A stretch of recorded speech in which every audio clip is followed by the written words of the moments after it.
E aí pessoal, tudo bem com vocês? Eu sou o Rogério Costa, sejam bem-vindos ao canal Nerd Fritado. Hoje eu vou trazer para vocês um react de um vídeo de 5 anos atrás do Quadro em Branco. Eu tava procurando conteúdo de Vinland Saga porque eu tô formulando um roteiro bem legal que eu acredito que amanhã vai sair esse vídeo, amanhã ou depois sai o vídeo do roteiro, e me deparei com esse vídeo e fiquei me perguntando como uma pessoa que conheceu Vinland Saga 5 anos atrás pensa e interpreta essa obra. Fiquei bem curioso porque 5 anos é muito tempo.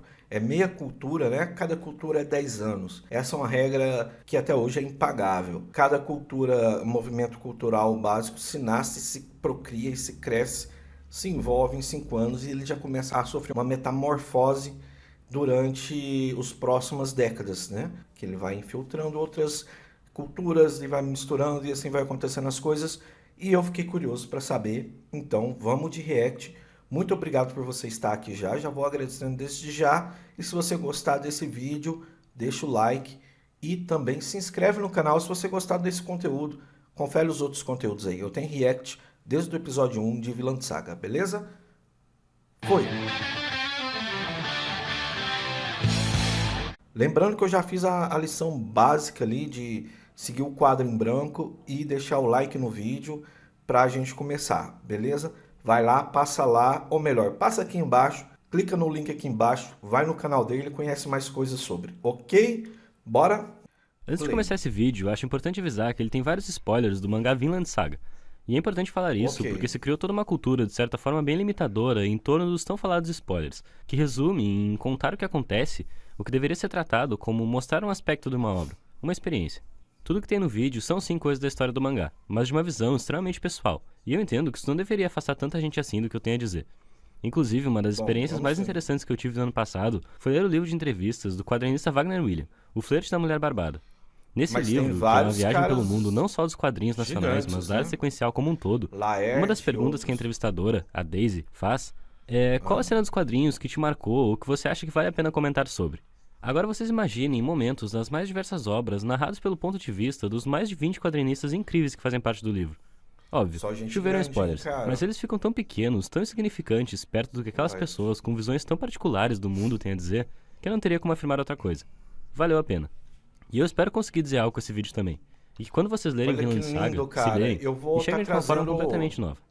Então, eu vou estar trazendo um mangá, hein, cara. Vinland Saga é um mangá de ficção, faz parte de um momento histórico que acredito ser indiscutivelmente interessante. Século XI, quando do distante norte, além do mar congelante, eles vieram com as nuvens negras da guerra. Matavam, saqueavam e partiam. Em francês, eram chamados de Normanni, os normandos. Posteriormente, ficaram conhecidos como vikings. As Dracarys. E é nesse cenário que acompanhamos Thorfinn, um garoto que, mesmo bem mais novo do que os outros guerreiros, se destacava pela agilidade e o desejo na palavra por vingança contra aquele que matou seu pai, Askeladd. Bom, não podia ser outra coisa. O mundo narrado na história é extremamente violento, extravagante e dominado por homens. No começo, a dinâmica sem estribeiras do autor e mostrar tudo isso é o que de fato impressiona. Com logo no primeiro capítulo, um exército de vikings carregando barcos nas costas. É sério, eles atravessaram uma floresta carregando os barcos. E tem que admitir, isso é muito legal. Mas o mangá é bem mais do que isso. E todo o arco do Thorfinn é muito bem escrito, durando pelo menos 14 volumes, que é quando temos o clímax do desenvolvimento do personagem. Pra muita gente, o grande momento do mangá. Bom, narrativamente falando, de fato é, e ainda vamos chegar lá. Mas sem sombra de dúvidas, o momento que mais me marcou acontece bem antes, no volume 6. E pra entender melhor o que eu quero mostrar, pulamos pra um outro personagem bem interessante, o Príncipe Knut. Mimado e criado sem nunca participar de batalhas, Knut é um ser estranho em meio a toda aquela glamorização da guerra. Nas palavras do próprio pai, apesar de ser homem, ele se tornou um tanto quanto dócil por causa da religião cristã. Descrição nada surpreendente vinda do rei Svein, que assim como o troglodita Thorkel e todos os outros que compõem as tropas vikings, personificam essa sociedade que fetichiza a guerra. Askeladd, em certo momento, define esse mundo como fadado à morte. Esse estado cíclico de competição, lutas e busca pelo poder vai, cada vez mais, deixando a verdadeira glória para trás, enterrando civilizações do passado. É uma das que eu Foi assim com os romanos dizimados pelos saxões, e será assim com os saxões, dizimados pelos dinamarqueses, imagina ele.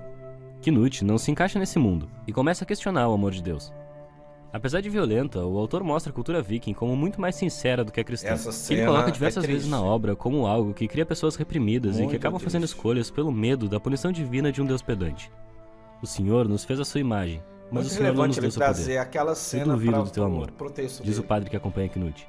Por que nos faz passar por essas provações?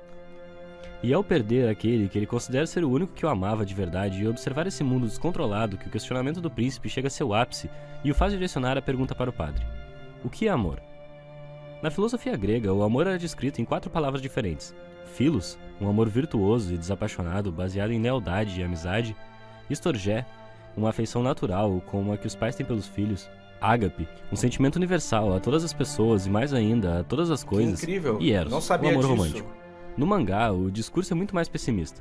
Quando Knut pergunta, então, o que seria o sentimento que um pai tem por um filho, que um casal tem reciprocamente, a resposta do padre é discriminação.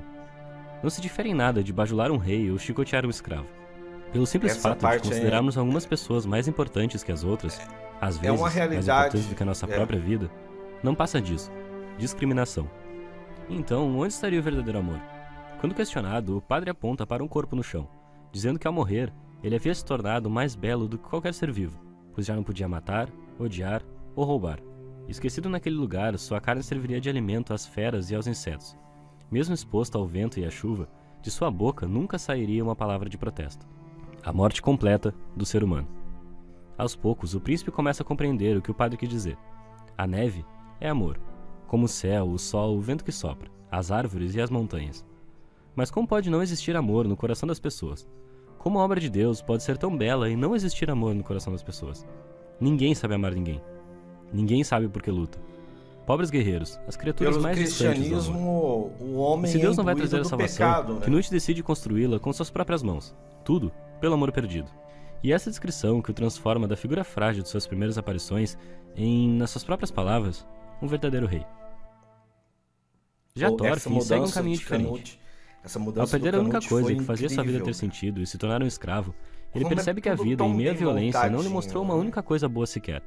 E nessa nova perspectiva, ele começa a ver beleza em coisas menores do que ele poderia imaginar, ao mesmo tempo em que é assombrado por todas as vidas que tirou. Questionando cada vez mais a postura dos homens, as guerras começam a soar cada vez mais alienadas. Pessoas que nem sabem o nome uma das outras, pessoas que nada fizeram para se odiar, se matando. Ele decide abandonar a violência, renegando tudo que os nórdicos têm como mais caro, sua bravura e sua riqueza. Coisas que eles acreditam só poder encontrar em suas expedições de pilhagem. E para cultivar mais trigo do que os campos que ele devastou, para construir mais casas do que ele queimou, ele decide encontrar uma terra onde espadas não sejam necessárias. Isso sendo uma pessoa que sempre optará pelo primeiro recurso, a não violência. Que a segunda já que, segundo ele, não existem pessoas que merecem ser feridas. Isso culmina no momento onde, para conseguir dialogar com o rei, Thorfinn aceita receber 100 socos sem revidar. E aqui não é ele que observa o mundo, mas o mundo que observa ele. E o respeita, ouvindo cada palavra do que ele tem a dizer. Encontrei vocês pela primeira vez hoje. Não nos conhecemos e não nos odiamos mutuamente. Por que lutar? Não há necessidade alguma em reunir tanta gente e derramar sangue. Essa é a primeira vez que nos encontramos. Vocês não são meus inimigos. Eu não... As mensagens deixadas pelo Makoto, acredito eu que o Makoto escreveu, né? Todo o mangá. Eu posso estar errado. Se eu estiver errado, por favor, me corrijam aí nos comentários. Essa mensagem de eu não tenho inimigos, ninguém tem inimigos, ela é tão forte, tão contundente para as sociedades de hoje, que se dividem em narrativas, se dividem em movimentos, em nichos, e elas não alimentam a compaixão e nem a empatia. Eu estou falando em coletivo, tá bom? Eu estou falando em coletivos e não em pessoas únicas.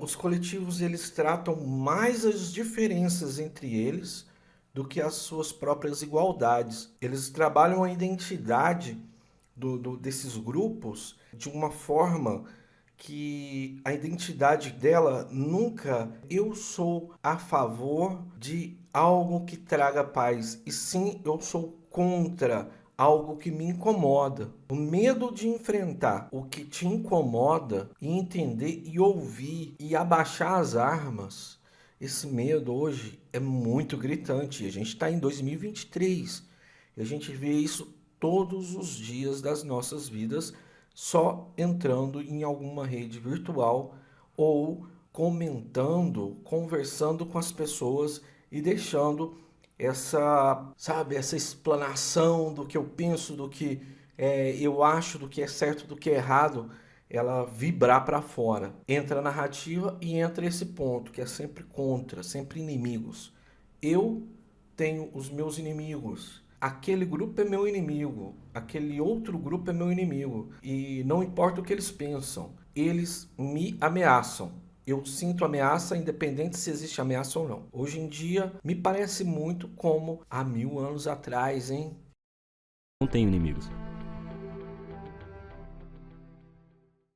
Essa postura de ninguém odeia ninguém conversa com a colocação ninguém ama ninguém do Knut, apesar de discordar em aplicabilidade. Isso coloca Thorfinn como uma figura quase neutra no grande jogo, enquanto Knut começa uma empreitada onde ele tenta mudar o mundo de forma ativa. Mas quem seguimos acompanhando é Thorfinn, que parte para encontrar a Terra Pacífica com a qual sonha. E é no arco seguinte a todo esse conflito ideológico. Então, galera, eu vou parar esse vídeo por aqui, para não levar spoiler do que vem pela frente. Se você quer ver esse vídeo por completo, falta poucos minutinhos, vai no canal do Quadro em Branco, deixa o like, se inscreve, marca, ativa o sininho aqui também. Muito obrigado por me aguentar até agora. Se possível, deixa o like e até o próximo. Fui!